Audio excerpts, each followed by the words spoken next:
আর বরবটির গাছে বরবটিগুলাতে কেমন জাবা পোকা না কি পোকার মতো হচ্ছিল, যার ফলে বরবটিগুলা কিন্তু হেলদি হচ্ছিল না। কৃষি বাচ্চা পেজে আমি জানতে চেয়েছিলাম যে এটার জন্য আমি কি করতে পারি। তো উনি আমাকে পরামর্শ দিয়েছিলেন যে সামান্য একটু শ্যাম্পু আর হচ্ছে একটু জর্দা বা গুল পানির সাথে মিশায়ে তারপরে ওই বরবটি গাছে স্প্রে করতে।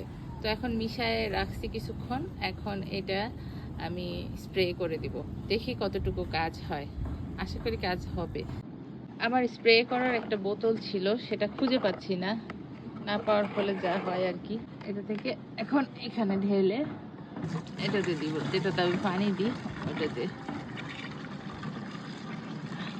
এক বালতি পানিতে দিতে বলছিলাম, এক বালতি পানিতেই দিচ্ছি। এই যে এখানে বরবটি গাছ আছে একটা, পিঁপড়াও আছে, আশা করি পিঁপড়াগুলোও যাবে।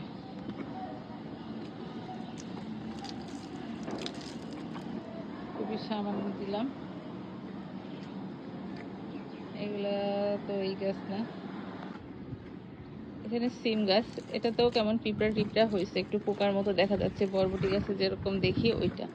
তো আমি ভাবতেছি এটাতেও দিয়ে দিই।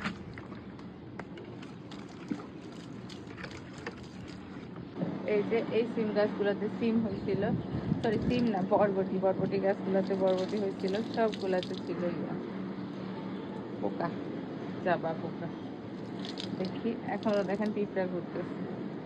আমি এটার উপরে একটু দিয়ে দিলাম, এখানেও ছোট ছোট পিঁপড়া দেখতে পাচ্ছি, ও যদি যায়।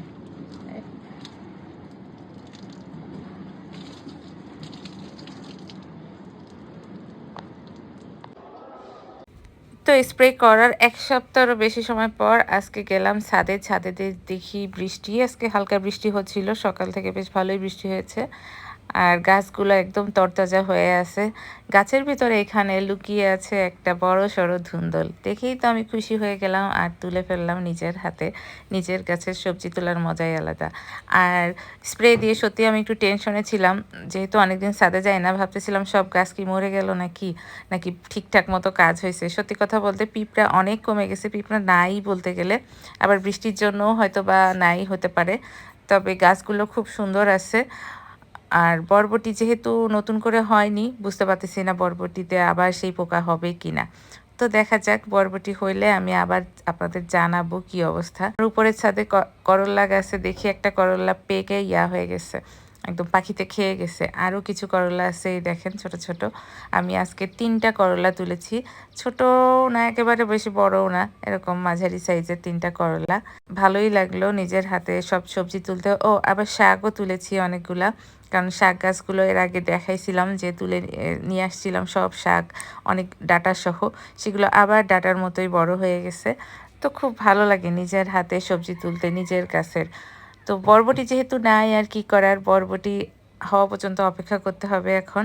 আর এই যে ছাদ বাগানের সবজি এগুলাই, আর এই যে শাক, শাক নিচ্ছি এখান থেকে, অল্প কিছু পুঁই শাক হয়েছে, আর এই সবুজ শাকগুলো সবগুলো নিয়েছি।